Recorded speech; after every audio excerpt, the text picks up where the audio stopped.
Daniel Kawata, nous allons acclamer pour le Seigneur pendant que son serviteur approche. Acclamons pour le Seigneur, acclamons pour le roi des rois, acclamons pour celui qui s'avance en nous envoyant sa parole. En tout cas, si c'est pour le Seigneur, je pense qu'il faut faire mieux que ça. Si c'est pour le roi des rois, tu dois faire mieux que ça. Les acclamations, les cris de joie, il les mérite très bien. Le roi des rois, le Seigneur des seigneurs, le ressuscité du troisième jour. Il dit un mot et la chose arrive. Il contrôle les temps et les circonstances. Notre Dieu, veuillez vous asseoir, que Dieu vous bénisse. Nous rendons gloire à Dieu pour un autre jour qu'il nous donne. Nous consommons un jour par mois. Donc quand nous venons ce jour ici, nous avons consommé tous les mois. Donc c'est une fois par mois que nous consommons un jour pour projeter les autres jours qui viennent. Que Dieu vous bénisse pour votre présence en ce lieu et qu'il bénisse aussi ceux qui n'ont pas pu être là et qui nous suivent par d'autres moyens. Nous sommes dans la phase où nous parlons de comment bénéficier des œuvres préparées d'avance. Comment nous pouvons bénéficier de ces œuvres-là que Dieu a préparées d'avance. Je suis content que tu sois là parce que tu sauras comment bénéficier de ça et je suis sûr que tu vas bénéficier d'une manière particulière. Nous allons commencer notre lecture pour répondre à cette question dans Genèse chapitre 2 du verset 8 au verset 15. Genèse chapitre 2, verset 8 à 15. C'est le premier texte où nous voulons tirer la réponse à cette question et nous allons exploiter cette réponse aujourd'hui. Et je crois que quelqu'un pourra tirer un grand profit de cette révélation de la parole de Dieu.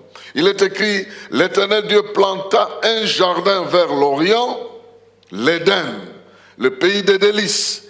Il y plaça l'homme qu'il avait façonné. L'Éternel Dieu fit pousser du sol toutes sortes d'arbres portant des fruits d'aspect agréable et délicieux. Il mit l'arbre de vie au milieu du jardin. Il y plaça aussi l'arbre de la détermination du bien et du mal. Du pays d'Éden sortait un fleuve qui arrosait le jardin. De là, il se divisait en 4 bras. Le nom du premier était Pichon. Il contourne tout le pays de Havila où se trouve de l'or. Un or d'excellente qualité. On trouve aussi dans cette contrée de l'ambre parfumé et la pierre précieuse appelée onyx. Le deuxième fleuve s'appelle Gihon. Il parcourt tout le pays de Couche. Le troisième fleuve s'appelle le Tigre.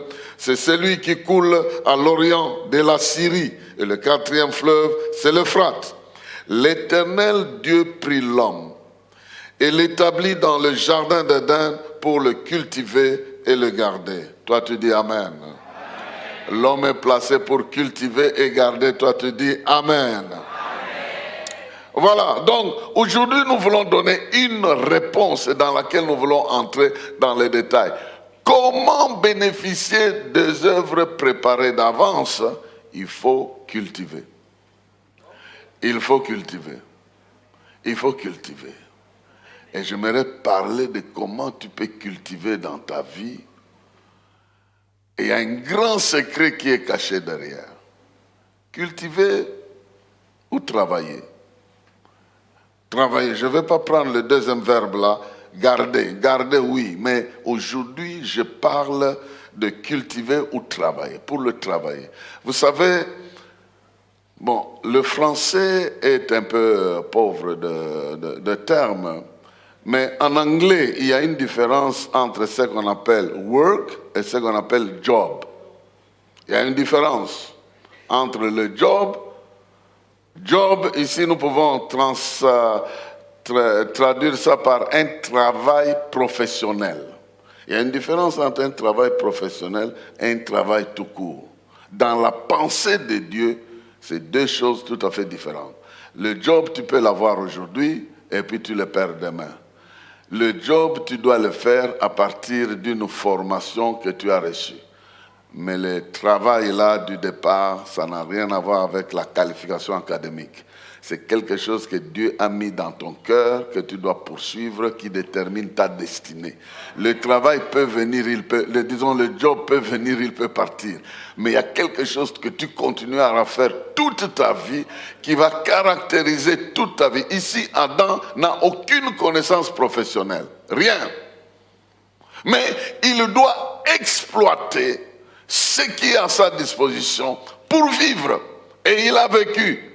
Il a vécu plus de 700 années et tout ça. Il a vécu par le travail qu'il devait faire. Bien sûr que quelque part, il a commis des gaffes, on l'a foutu dehors. Mais le travail que Dieu lui a donné, c'est de cultiver le jardin d'Éden qu'il a préparé pour lui. C'est Dieu lui-même qui a préparé. Il y a un fleuve qui sortait, qui arrosait le jardin, qui s'est dispersé en 4 bras. Mais d'abord, il a arrosé le jardin. C'est un endroit extraordinaire, merveilleux. Dieu a préparé ça. Il a placé l'homme. Il dit, c'est des choses que j'ai préparées d'avance. Les arbres préparés d'avance, les fruits, les animaux, les bêtes et tout ça préparé d'avance, et toi tu entres là, tu cultives, tu travailles, et puis tu vas vivre. Bien-aimés dans le Seigneur, nous avons besoin de comprendre comment nous pouvons cultiver dans les champs que Dieu a déjà préparés pour nous. Comment nous pouvons exploiter ce que Dieu a déjà fait pour nous, et nous allons cultiver ça. C'est une nouvelle matière pour certaines personnes, mais j'ai pris que tu comprennes ça. Et puis tu vas comprendre. Moi, je te fais très, très confiance. Je te fais grandement confiance parce que tu vas comprendre. Je donne un exemple pour que vous puissiez comprendre la nuance qu'il y a entre les deux. Je vais donner un exemple et je partirai d'exemple de Josué. Exemple de Josué. Josué chapitre 1er. Josué chapitre 1er. Nous lisons à partir du verset 5. Josué venait de remplacer Moïse. Il a eu une fonction. La fonction de leader, il devait conduire le peuple à la terre promise, la fonction que Moïse a laissée. Mais à côté de cette fonction-là, il lui donne un travail à faire. Et c'est ce travail qui va garantir sa réussite dans la vie. Il dit ceci, verset 5. Pendant toute ta vie, personne ne pourra te résister. Toi aussi tu dis Amen. Amen. Parce que ça te concerne. Josué n'est pas ici. Vous savez, la parole de Dieu, quand elle a toujours été adressée aux gens qui ont vécu à une époque. Mais en Jésus, nous avons le droit de nous placer à la place de ces gens-là pour récupérer cette parole, parce que ces gens-là ne sont plus là. Donc quand je lis ici, il y a un Josué ici, comprend qu'il s'agit de moi. Pendant toute ta vie, ce n'est pas simplement quelques années, pendant toute ta vie, personne ne pourra te résister. Je serai avec toi comme j'ai été avec Moïse. Je ne te laisserai pas, je ne t'abandonnerai pas. Sois fort et courageux. Oui, c'est toi qui donneras en partage à ce peuple les pays que j'ai promis à ses ancêtres. Sois fort et très courageux. Efforce-toi. Voilà maintenant le travail. Le fait de donner le pays au peuple, c'est sa responsabilité de leader. Ici, il lui donne un autre travail. Efforce-toi d'obéir à toute la loi que mon serviteur Moïse t'a laissée. Ne t'éloigne jamais de cette loi. Alors tu réussiras dans tout ce que tu feras. Dans tes entreprises, dans tes fonctions. Tu vas réussir dans tes fonctions si tu fais ce boulot que je te donne. Quelqu'un commence à comprendre, ça commence à devenir. Et puis, répète sans cesse les enseignements du livre de la loi, redis-les dans ton cœur jour et nuit. Ainsi, tu t'efforceras d'obéir à tout ce qui est écrit. De cette façon, tu mèneras tes projets avec succès et ils réussiront. Quelqu'un peut dire Amen, très bien. Bien-aimés dans le Seigneur, Dieu prépare des terrains pour nous. Mais nous devons savoir comment nous comporter sur ce terrain-là pour bénéficier de ce qu'il a prévu pour nous. Donc, Adam se retrouve dans le jardin, il doit le cultiver. Et lui, en ce moment-là, il était doté d'une capacité extraordinaire, parce qu'il donnait les noms aux animaux, il donnait les noms aux fleurs, aux arbres, sans avoir été dans une académie, simplement parce qu'il était créé avec la capacité de bénéficier de ce que Dieu a préparé d'avance pour lui. Il y a des choses que Dieu a préparées d'avance pour toi, et il a placé en toi la capacité de saisir ça, de comprendre ça et de jouir de ça. Il y a des choses que certaines personnes ne comprendront pas, mais toi tu comprendras. Tu agiras de manière particulière sans avoir été à l'école, sans avoir appris de quelqu'un, mais parce que le Saint-Esprit qui habite en toi te conduit dans une direction que tu dois suivre pour que ta vie soit exactement ce que Dieu a prévu qu'elle soit. Donc ici, nous nous sommes retrouvés devant cette compréhension-là. La fonction de Josué, c'est le leader, il remplace Moïse et il doit réfléchir comment conduire les enfants d'Israël vers la terre promise. Mais il y a un travail qu'il doit faire dans le coulisses. Ce travail-là, c'est de méditer, c'est de réfléchir sur la parole de Dieu, sur les promesses de Dieu. Et quand il réfléchit sur les promesses de Dieu, alors dans son job, dans sa fonction, il va réussir. Si de l'autre côté, il ne réfléchit pas correctement, alors dans son travail, dans son activité professionnelle, il risque de ne pas réussir. Et Adam est passé par là, parce que le diable ne viendra pas du côté de ton job, il ira du côté de ton travail, pour que tu ne fasses pas ce que tu es censé faire, et qu'au niveau de ton job, tu échoues. C'est ce qui est dit ici. C'est alors que tu réussiras, c'est alors que tu auras du succès. C'est la même chose avec le psaume 1er, vous le connaissez.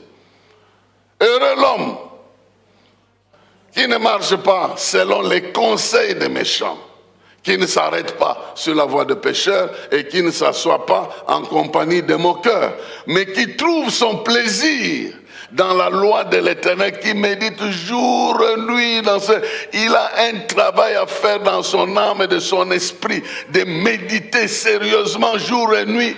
Et il est écrit, tout ce qu'il fait, lui réussit. Tout ce qu'il entreprend, lui réussit. Son job va lui réussir, sa profession, il va réussir. Pourquoi? Parce qu'au départ, il fait le travail que Dieu lui a demandé de faire. Dieu a assigné à ton esprit un travail. Si tu t'engages à le faire, le reste va venir. Le reste trouvera son sens. Avec ça, nous allons avancer sur deux terrains sur lesquels j'aimerais que vous puissiez comprendre comment vous pouvez exploiter ça. Le premier terrain, il est le terrain de Jésus-Christ notre Seigneur. Lui aussi est venu comme un sauveur qui a été préparé d'avance pour nous. Un sauveur qui a été préparé pour que nous soyons sauvés, pour que nous soyons libérés, pour que nous soyons élevés, pour que nous soyons restaurés, pour que nous soyons pardonnés. Il y a plein de choses que Dieu a préparées en Christ que nous devons avoir. Et la manière de travailler pour avoir ces choses-là, c'est différent. Et c'est un grand travail parce que le reste, tu peux être ancien, c'est une fonction. Tu peux être pasteur, c'est une fonction. Mais le véritable travail, c'est d'aller puiser dans les réserves des bénédictions de l'Éternel et d'être capable de venir bien fonctionner là où on est censé fonctionner. Si quelqu'un a compris ça, il a compris le secret. Si quelqu'un comprend ça, il comprend les secrets. Alors, nous lisons ce texte ici de Jean. Je ne vais pas lire, il est trop long, mais je vais lire juste une partie. De Jean chapitre 6.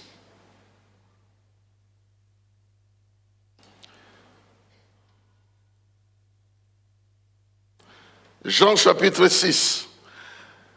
Nous commençons, c'est un texte qui va plus loin, mais nous allons nous arrêter juste ici seulement.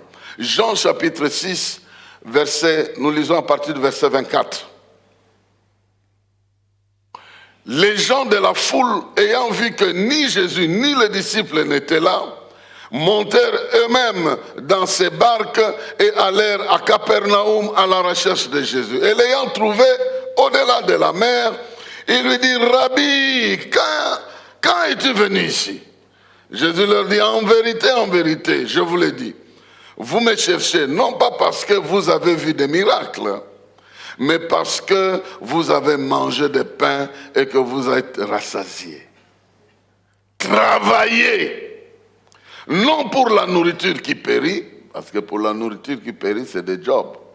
Travaillez, non pour la nourriture qui périt, mais pour celle qui subsiste pour la vie éternelle.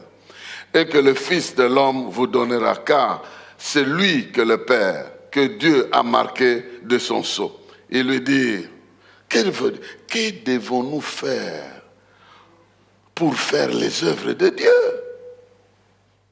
Jésus leur répondit, l'œuvre de Dieu, c'est que vous croyez en celui qui l'a envoyé. L'œuvre de Dieu, c'est que vous croyez en celui qui l'a envoyé. Quel miracle feras-tu, lui dirent-ils, afin que nous le voyions et que nous croyions en toi? Que fais-tu? Nos pères ont mangé la manne dans le désert, selon ce qui est écrit. Il leur donna le pain du ciel à manger. Jésus leur dit, en vérité, je vous l'ai dit, Moïse ne vous a pas donné le pain du ciel, mais mon Père vous donne le vrai pain du ciel, car le pain de Dieu, c'est celui qui est descendu du ciel et qui donne la vie au monde. Ils disent, donne-nous de ce pain-là, pour toujours ce pain. Jésus leur dit, je suis le pain de vie. Celui qui vient en moi n'aura jamais faim et celui qui croit en moi n'aura jamais soif. Je m'arrête là. La discussion continue. Voici ce qui s'est passé ici. Jésus a fait un miracle. Il a multiplié les pains. Les gens ont consommé, ils étaient heureux. Ils ont dit, ah, ce monsieur ici, il ne se promène pas avec des magasins, mais quand il fait quelque chose, il trouve la solution. On va le suivre. On l'a cherché, il n'était pas là. Lui avait déjà traversé avec ses disciples. Eux aussi ont traversé. Ils sont arrivés à Capernaum. Quand tu vas, la ville là, elle a disparu. Quand tu vas aujourd'hui, on te montre seulement les vestiges c'est ça Capernaum. Ils arrivent à cet endroit-là. Ils trouvent Jésus. Ah, mais quand est-ce que tu es arrivé ici? Non, on te cherche. Jésus, connaissant ce qu'il désirait, il dit, vous me cherchez pour du pain. Donc tout le travail que vous faites ici, courir à gauche, prendre des pirogues, traverser, marcher de longues distances pour venir me chercher, c'est pour la nourriture qui disparaît. C'est pour le pain. Vous ne devez pas le faire. Vous ne devez pas faire ça. Cherchez-moi. Dans d'autres versions, on dit, vous ne comprenez pas le sens du miracle que j'ai fait pour vous. Vous ne comprenez pas. Je vous ai donné un pain, vous avez mangé, vous avez encore faim. Mais en moi, il y a une force. Si vous recevez ça, vous serez capable de faire aussi ce que moi je suis en train de faire.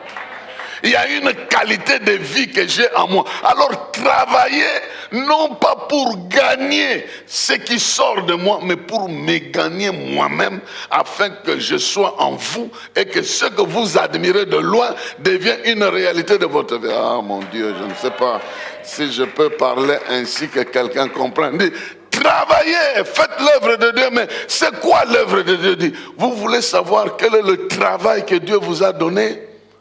L'œuvre de Dieu, c'est de croire. Vous voyez le travail? L'œuvre de Dieu, c'est quoi? Croire. Quand tu crois, tu travailles. Quand tu ne crois pas, tu ne travailles pas.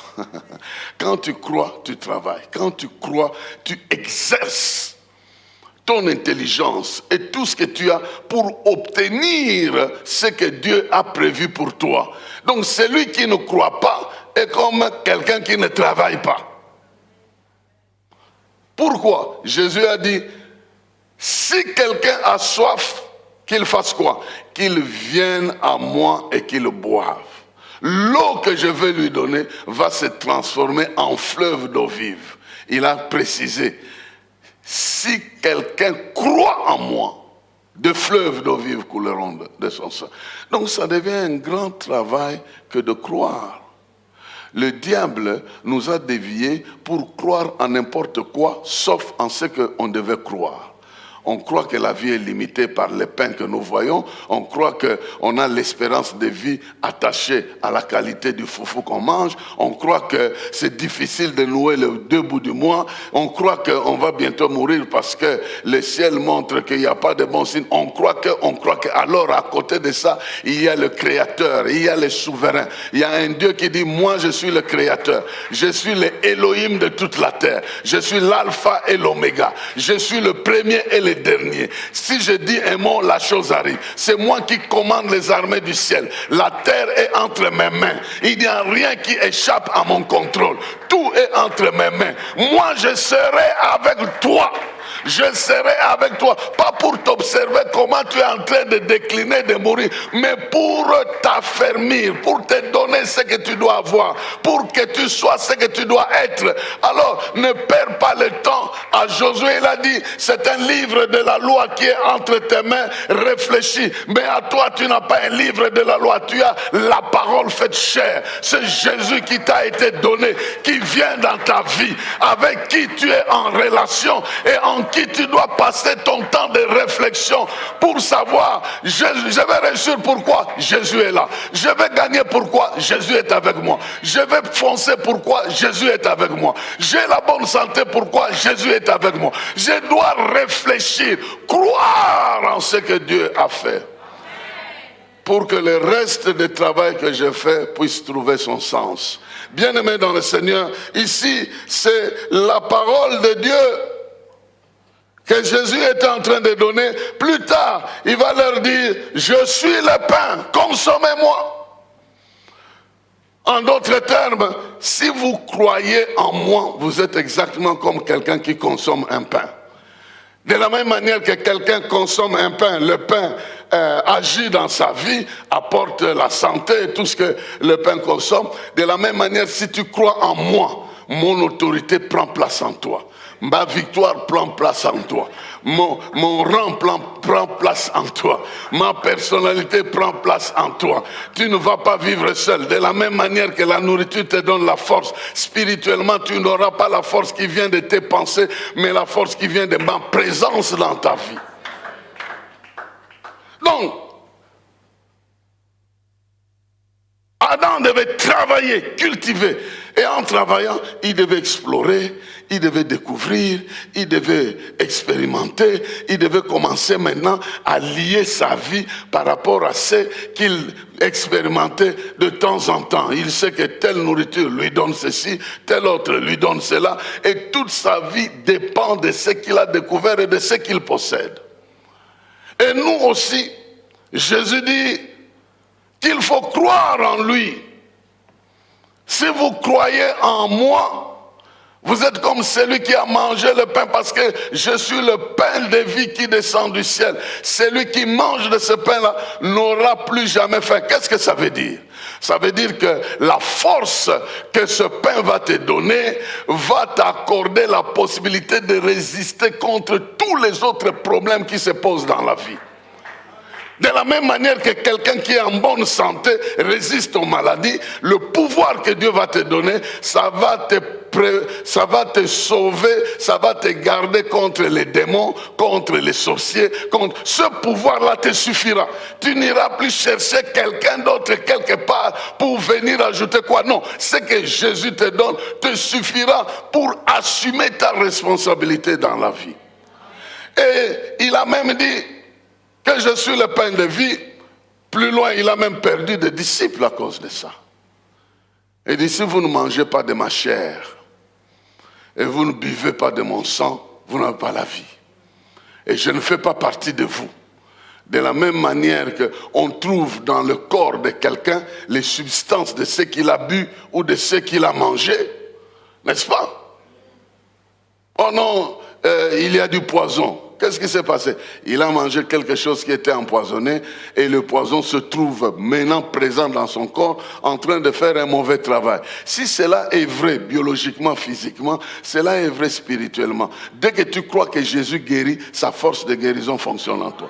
Dès que tu crois qu'il pardonne, son pouvoir de pardon fonctionne en toi. Ce à quoi tu t'attaches devient une réalité de ta vie. C'est la même chose et c'est ce qu'il est en train de dire. Il dit mes paroles, plus loin il a dit mes mes paroles sont esprit et vie.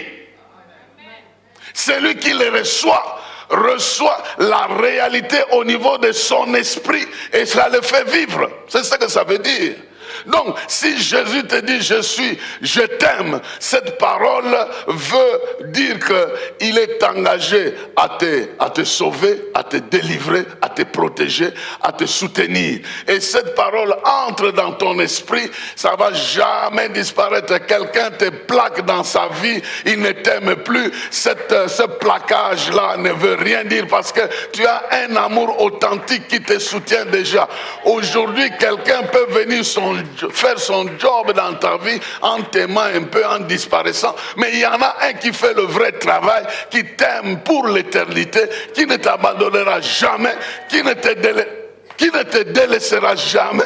J'ai envie de prêcher. Mais en tout cas, j'aimerais dire à quelqu'un que Jésus-Christ, il est comme un champ que Dieu nous a donné dans lequel nous devons aller exploiter ce qui nous appartient. Et la seule manière, selon qu'il a dit, c'est de faire un travail de croire. Ce que tu crois que Jésus est, devient la réalité de ta vie. Oh, quelle grâce! Je crois qu'il m'aime et son amour est à moi. Je crois qu'il est présent et il vient, il est présent. Le juste vivra par la foi. C'est par la foi qu'il t'ait fait selon ce que tu crois. Avec lui, ce n'est pas une connaissance académique, c'est une foi, une confiance spirituelle. Vous savez, il y a un Indien qui expliquait, lui n'aimait pas la théologie. Il dit, les théologiens, eux, ils prennent du lait.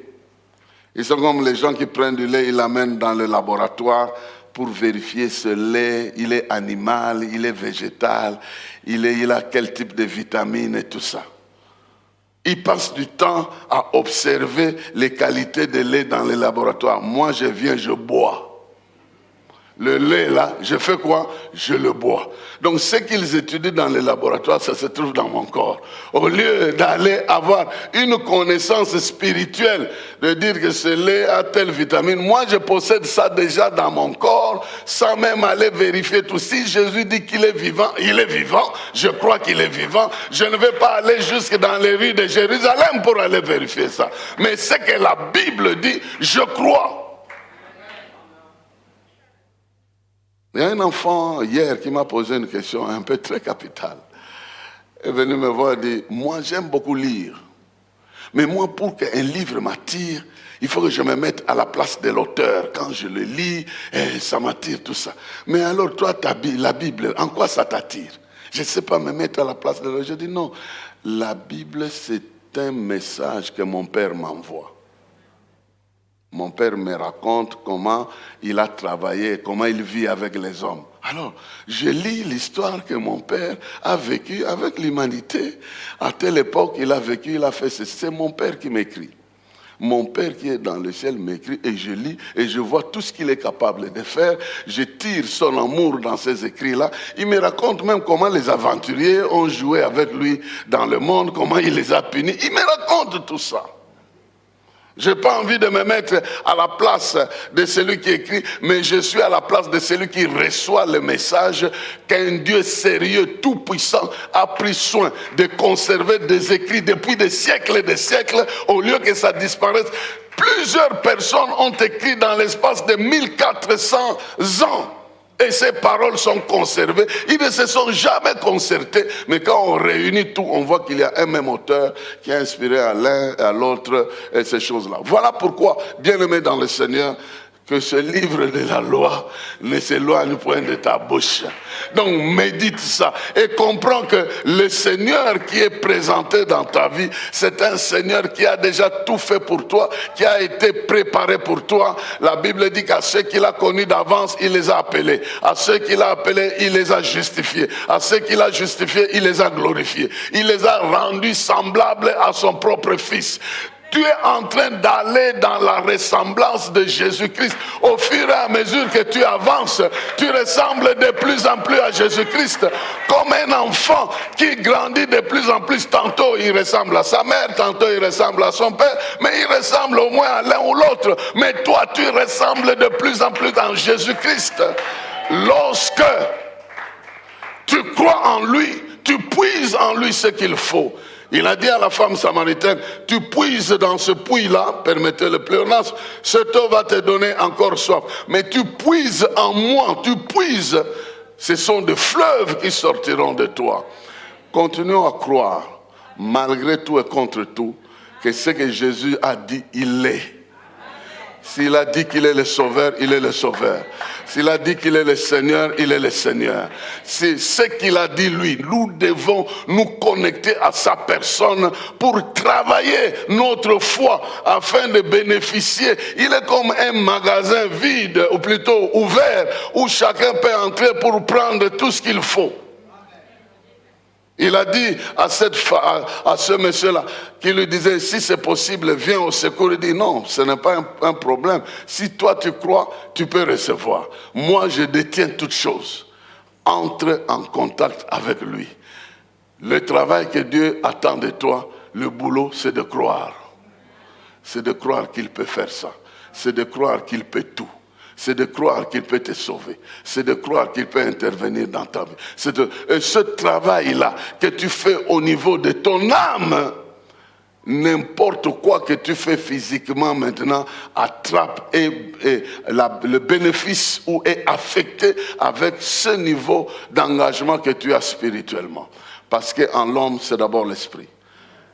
Le dernier terrain sur lequel j'aimerais aboutir, qui est encore plus présent dans la Bible, c'est le terrain du salut. C'est le terrain du salut. À part le terrain de Jésus, avant la personne de Jésus, on nous demande de travailler dans le sens du salut. Et c'est ici que j'aimerais que tu comprennes, parce que ici, ça te concerne immédiatement. La Bible dit cela dans Philippiens, chapitre 2. Philippiens, chapitre 2.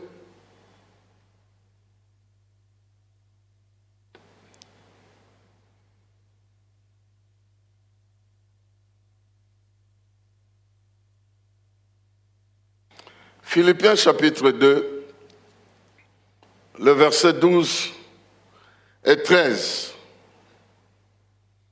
Le reste là, vous pouvez aller lire chez vous. Philippiens chapitre 2, verset 12 à 13. Il est écrit ceci. Ainsi, bien-aimés, comme vous avez toujours obéi, travaillez à votre salut avec crainte et tremblement, non seulement comme en ma présence, mais bien plus encore maintenant que je suis absent. Verset 13. Car c'est Dieu qui produit en vous le vouloir et le faire selon son bon plaisir. Amen. C'est souvent subtil, de tels passages ne sont pas très très bien compris. C'est comme ça que des fois nous passons à côté d'une vérité fondamentale de notre vie. Le verset 12 commence par « ainsi ». Le « ainsi » ici renvoie à quelque chose d'important qui vient de se passer au-dessus. Qu'est-ce qui s'est passé au-dessus? C'est l'histoire de Jésus.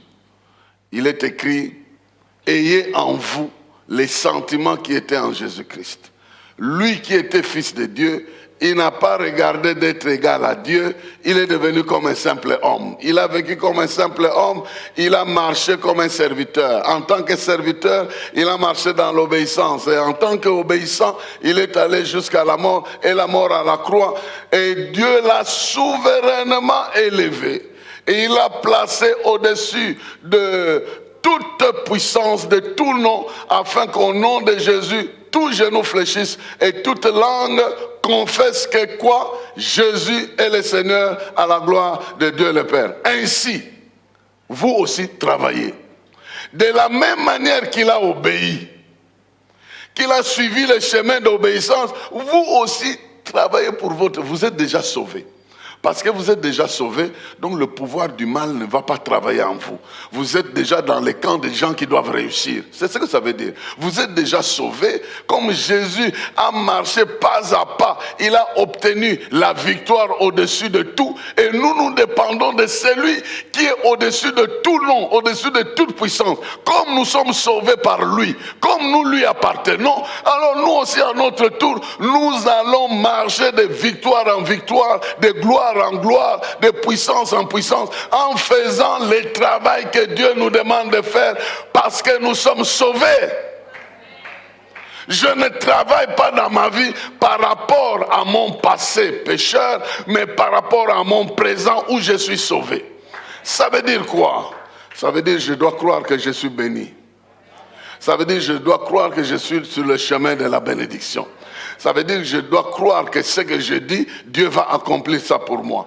Ça veut dire que je dois croire que je suis un enfant de Dieu et je vis en tant qu'enfant de Dieu et je veux me comporter en tant qu'enfant de Dieu. Ça veut dire que quand je me comporte de cette manière-là, Dieu produit en moi ce que je dois vouloir et ce que je dois faire. C'est lui qui produit. Et aujourd'hui, il a produit en moi le vouloir de prier pour quelqu'un qui doit sortir des cercles vicieux.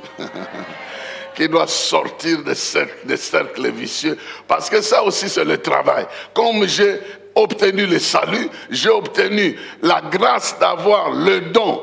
Jésus m'a été donné comme sauveur, le Saint-Esprit m'a été donné comme guide, et à cause de ce salut-là, je travaille suivant l'œuvre de Jésus. Il allait de lieu en lieu faisant du bien, guérissant ceux qui étaient malades, délivrant ceux qui étaient sous l'emprise du diable parce que Dieu était avec lui. Aujourd'hui, il est avec nous, marchant de lieu en lieu, déclarant la délivrance, déclarant la puissance de Dieu, imposant le règne de Dieu dans la vie des gens, bénissant les gens, détruisant toute forme de malédiction, détruisant toute forme de chaîne. C'est notre boulot. C'est notre travail. Nous travaillons pour ça. Et l'église travaille pour c'est ça le vrai travail. Les autres jobs là, non c'est un diacre, oh non c'est un pasteur, c'est un apôtre, ça c'est des fonctions. Mais le vrai travail c'est de manifester la gloire de Jésus sur le terrain, de communiquer la capacité que Jésus nous donne en tant que ses serviteurs. Et si nous venons dans ce lieu, c'est pour cela. C'est pourquoi je te dis, toi aussi, lève-toi et travaille pour ton salut. Parce que tu as été sauvé, les choses anciennes sont passées. Maintenant, tu dois aussi voir les miracles dans ta vie. Maintenant aussi, tu dois vivre les choses que les autres ont vécues. Toi aussi, tu dois vivre ça. Si Étienne a guéri les malades, il a chassé les démons, c'est aussi ta part. Parce qu'il est écrit, voici les miracles qui accompagneront. Non, on a dit qui précéderont. Non. Qui accompagneront. Alors maintenant quand ça doit t'accompagner, qui doit être devant qui? C'est toi qui dois être devant, posant les actes et les miracles t'accompagnent. Maintenant, c'est ça le boulot. Quand tu fais ce travail-là de la foi, tu déclares, tu proclames, et puis le Saint-Esprit qui t'accompagne fait suivre des œuvres et des preuves que tu lui appartiens. Jésus, on lui a posé la question, comment nous pouvons faire ce travail aussi de Dieu, faire des miracles? Il dit, commencez par croire. Commencez par croire que moi j'ai été envoyé et par moi vous pouvez faire ça. Et ensuite, commencez à travailler pour votre salut. Travailler pour le salut, c'est commencer à réfléchir que moi, je suis un enfant de Dieu, je suis sauvé, je ne peux pas croire en ça, je ne peux pas accepter que ceci m'arrive, je ne peux pas, si quelque chose m'arrive, je dois raisonner non pas comme un païen, mais comme un chrétien, pour savoir comment je peux sortir de ça, parce que le diable peut m'attaquer, le malheur atteint souvent le juste, mais l'Éternel l'en délivre toujours. Donc je veux me comporter comme un enfant qui bénéficie du salut. Tu n'es pas dans les jardins d'Éden, tu es dans les jardins du salut. Dans les jardins du salut, le diable a perdu son pouvoir. Dans les jardins du salut, les maladies ont été guéries. Dans les jardins du salut, les chaînes sont tombées. Dans les jardins du salut, les sorciers n'ont aucun pouvoir. Dans les jardins du salut, c'est la victoire qui est garantie dans ta vie. Dans les jardins du salut, on prend par la foi et lorsqu'on croit, on devient ce que l'on croit. Dans les jardins du salut, c'est Jésus qui a planté ces jardins jardin pour nous. Il a souffert, il a travaillé de son sang, de sa vie, pour qu'en son nom, je sois sauvé, en son nom, je sois pardonné, en son nom, je sois adopté, en son nom, je deviens héritier. Héritier. Héritier de qui et de quoi? Héritier de Dieu, héritier de tout ce qu'il met à ma disposition, à partir de Christ lui-même, à partir du Saint-Esprit, à partir des dons qu'il faut, à partir du pouvoir que j'ai. Bien-aimés dans le Seigneur, travaillons. Ne sois pas chômeur sur ce plan-là. Il y a des gens qui n'aiment pas travailler, même le job, ils n'aiment pas faire. Mais nous commençons d'abord par faire notre travail spirituel. La prière, ça ne te dit rien. La méditation de la parole, ça ne te dit rien. Donc tu es chômeur. Parce que ce livre de la loi ne s'éloigne pas de ta bouche. Que tu lises la parole, que tu travailles ton esprit par rapport à la parole. Ça va commencer à agir dans ta vie. Si tu passes beaucoup de temps dans la prière, tu vas avoir la puissance qu'il faut. Si tu passes beaucoup de temps dans la méditation de la parole, tu vas avoir la révélation qu'il faut. Et si tu passes aussi du temps à offrir à Dieu, tu vas avoir la richesse qu'il faut. Donc si tu pries beaucoup, tu auras une grande puissance, mais si tu ne donnes pas, tu seras puissamment pauvre. C'est ce que ça veut dire. Donc tu parleras dans toutes les langues, mais tu dormiras affamé. Parce que de ce côté-là, tu ne sais pas offrir, s'aimer ce qu'il faut s'aimer, et tu ne sais pas faire le travail, le job qu'il faut faire. N'est pas béni parce qu'au-dessus là-bas, tu n'es pas fidèle par rapport à ce qu'il faut faire. Bien-aimé dans le Seigneur, j'aimerais terminer en disant ceci. Aujourd'hui, nous ne sommes plus dans le jardin d'Éden. Nous sommes dans le contexte du salut. Nous avons été sauvés par la grâce. Et ce salut veut dire que nous avons le bénéfice d'avoir la présence de Dieu, l'accompagnement de Dieu, la bénédiction de Dieu et le pouvoir de Dieu à notre disposition. Et nous avons besoin de travailler notre vie par rapport à ça et de ne pas accepter n'importe quel type de comportement venir nous distraire. Parce que c'est là où le diable veut continuer un travail. Il rôde comme un lion cherchant qui il peut dévorer. Mais lorsque nous sommes ancrés en Jésus, la Bible dit, celui qui s'unit avec Dieu devient un même esprit avec lui. Lorsque nous sommes dans cette unité-là, le Saint-Esprit fait déborder la sagesse, l'autorité, la puissance, la gloire de Dieu dans notre vie. Et nous pouvons détecter en un instant les plans du diable contre notre vie par des révélations, par des paroles de connaissance, par ceci, cela. Nous vivons déjà dans un monde où nous avons capté la spiritualité et nous avançons. Et le reste de notre travail, personne ne pourra nous dominer. Lorsque nous sommes capables de travailler pour notre salut, nous sommes capables de faire bénéficier les œuvres que Dieu nous a apportées dans notre salut. Alors pour terminer, j'aimerais lire ce texte avec vous. C'est la suite. Je lis Philippiens chapitre 2. Je lis jusqu'au verset 13. Je lis le verset 14 à 16.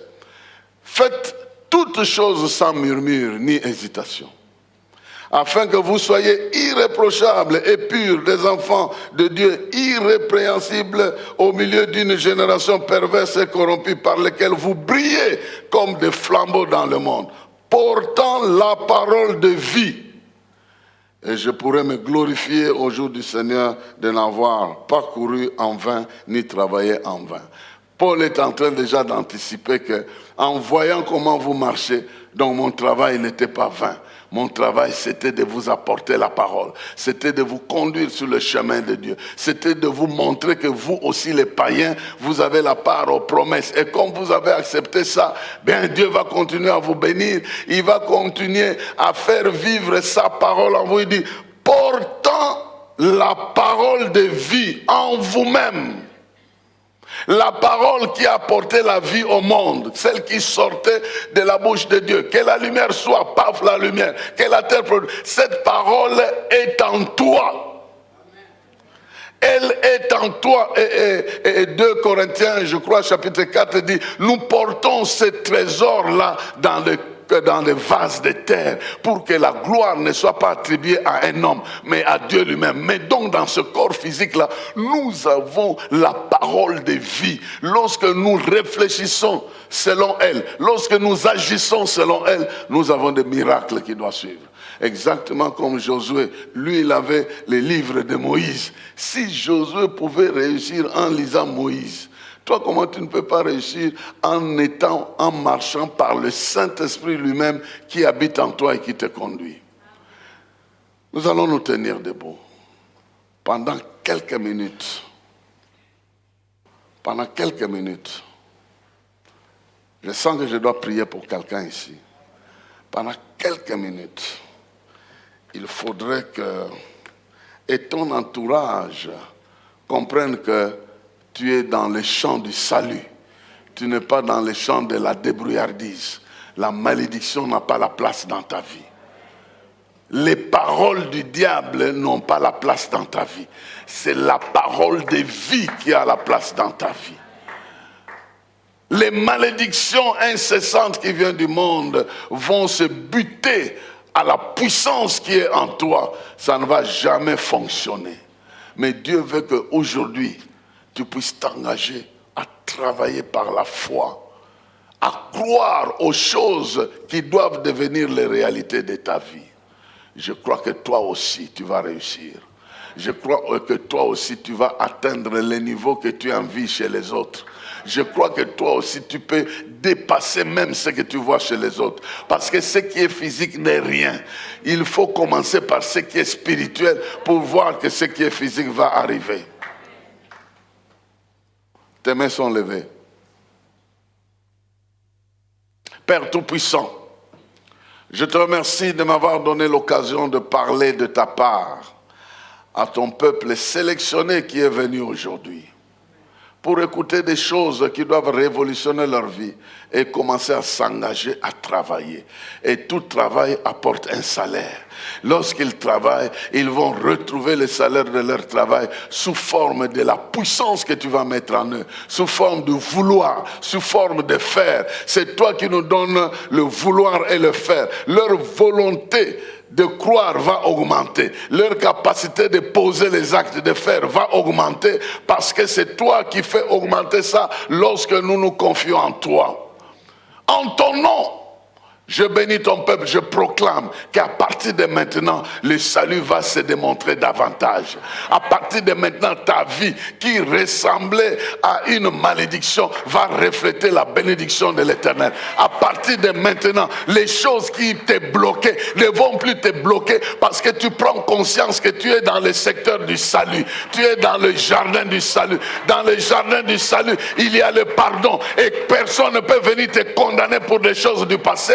Parce que tu as le pardon dans le jardin du salut. Il y a des arbres fruitiers comme l'arbre du pardon, comme l'arbre de la réjouissance, comme l'arbre de la guérison, comme l'arbre de la santé, comme l'arbre de la victoire, comme l'arbre de la bénédiction qui doit résister contre toute forme de malédiction. Qu'il en soit ainsi dans ta vie. Tu penseras à une chose, tu vas l'acquérir. Tu réfléchiras sur quelque chose que tu dois faire, le Saint-Esprit te conduira. Tu verras dans ta vie des révélations que Dieu poussera à réaliser. À partir de ce soir, les cauchemars disparaissent et laissent la place à des révélations. Des poursuites inutiles disparaissent parce que ta vie est protégée au nom de Jésus-Christ. À partir de maintenant que tu m'entends, ta foi commence à fonctionner pour cueillir comme dans un jardin, pour cueillir la guérison de ta vie, pour cueillir la victoire de ta vie, pour cueillir des solutions là où tu penses qu'il y a toujours des problèmes. Tu dois cueillir en Jésus-Christ et croire que ce problème, Jésus l'a déjà résolu. Qu'est-ce que ça vient faire dans ma vie? Parce que Jésus a déjà résolu ça. Je l'écrase au nom de... Qu'il en soit ici. Que la bénédiction de Dieu se manifeste. Que cette saison qui commence, le deuxième semestre de cette année, ces œuvres-là se manifestent davantage dans ta vie. Et que ceux qui retardaient prennent la vitesse au nom de Jésus-Christ. Ce que tu ignorais, tu vas les découvrir. Parce qu'il y a des choses que tu vas explorer et des choses que Dieu va te révéler. Et ça sera pour toi comme des découvertes. Et pourtant, c'est des choses qui t'appartiennent déjà. Tu les découvriras, tu les exploiteras, tu en bénéficieras, tu les posséderas. Ça deviendra un bien entre tes mains au nom de Jésus-Christ. Je prends ce souci-là qui t'enlève le sommeil. Je le prends, je le détruis au nom de Jésus-Christ. Et à la place, je proclame les bontés de Dieu qui vont t'apporter la solution. Je proclame la puissance de Dieu qui vient t'apporter la solution. Quel que soit le niveau de vie, la solution vient de Jésus-Christ. Cette force-là qui te résiste, je la détruis au nom de Jésus. Je proclame que tu vas progresser. Que cette barrière est renversée au nom de Jésus-Christ. Maintenant, je parle à l'argent. Je parle à l'argent qui te fuit toujours. Je lui dis de venir sur ton chemin. De venir en chiffres dont tu as besoin autant pour résoudre tes problèmes. Je proclame que dans ta vie, l'argent ne deviendra plus un problème. Je le déclare. Parce qu'il y en a même qui ne connaissent pas Dieu, pour lesquels l'argent n'est pas un problème. Et dans le salut que Dieu te donne, il te donne la possibilité d'être béni et de vivre une vie en abondance. Qu'il en soit ainsi, au nom de Jésus-Christ. Il te conduira sur le chemin.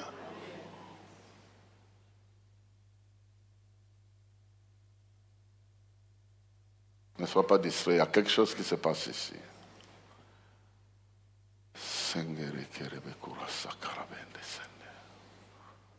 Je suis en train de voir comme les gens sont en train de signer des documents.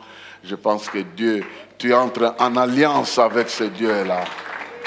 Tu entres en alliance avec ce Dieu. Il va se souvenir de toi, il va se souvenir de toi. Certains prennent leur engagement de commencer à travailler au niveau de leur esprit, de leur âme.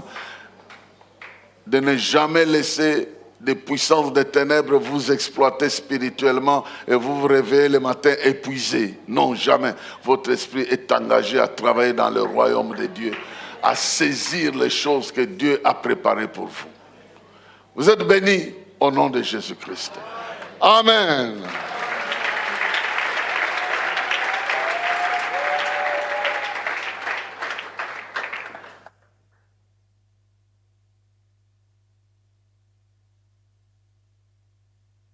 Est-ce que nous pouvons acclamer encore pour le Seigneur? Amen.